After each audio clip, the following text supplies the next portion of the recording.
It's late January, and I know it seems like a long way away, but November, October, next deer season will be here before we know it. The decisions that we make right now will affect the quality of our hunts this fall.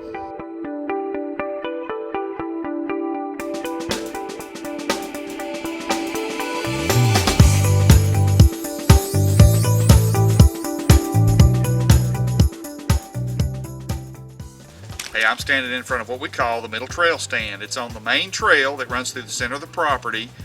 Actually, it's on the boundary of the middle 40 and the south 40, middle trail stand.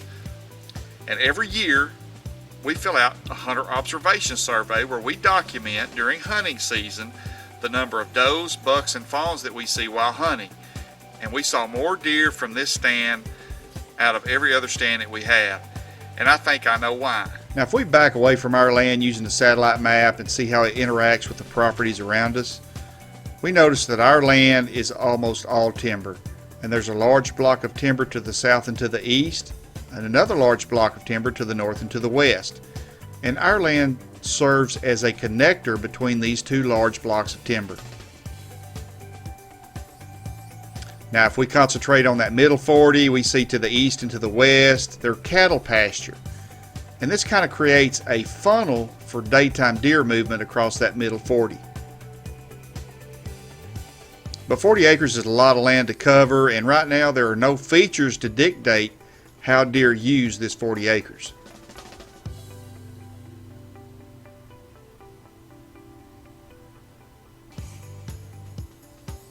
So I need to create some kind of feature that will bring those deer within shooting range. My plan is to take my chainsaw and create a series of small bedding areas, maybe 20-30 yards in diameter, in hopes that I can catch deer moving from bedding area to bedding area, or better yet, a buck checking these beds downwind during the rut. I found one good potential spot. This is a small knoll, so it's up out of the water. It's higher than the rest of the ground, and it's got a pretty nice red oak, couple of good white oaks, but it also has some small elm trees.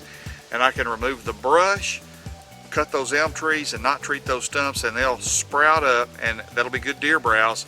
And when I remove all this vegetation, these bushes, these elm trees, and some of these smaller oak trees, it's going to let a lot of sunlight in here. This should thicken up and be a great deer bed. This is really looking promising. I found another knoll, and this end I can just barely see the stand through the timber. So I think if I can thin this out a little bit, thicken this knoll up, thin the timber out in between this knoll and the deer stand, I think I can catch them. The knoll that I found earlier is just in front of me, so I'll catch deer moving to the north on a north wind. This sets up great. On a northeast wind, our stand is here, that other knoll is in front of me. I can catch deer traveling from one to the next, across this lane, thin it out where I can see down it. I think this is setting up great. Well, this is the fifth and I guess the final spot that I need to find. This is actually just off the main trail to the west, and it really sets up like I was hoping. Maybe able to catch these deer crossing the spur trail, the main trail, as they either travel to or between these bedding areas, or buck going downwind checking these bedding areas during the rut.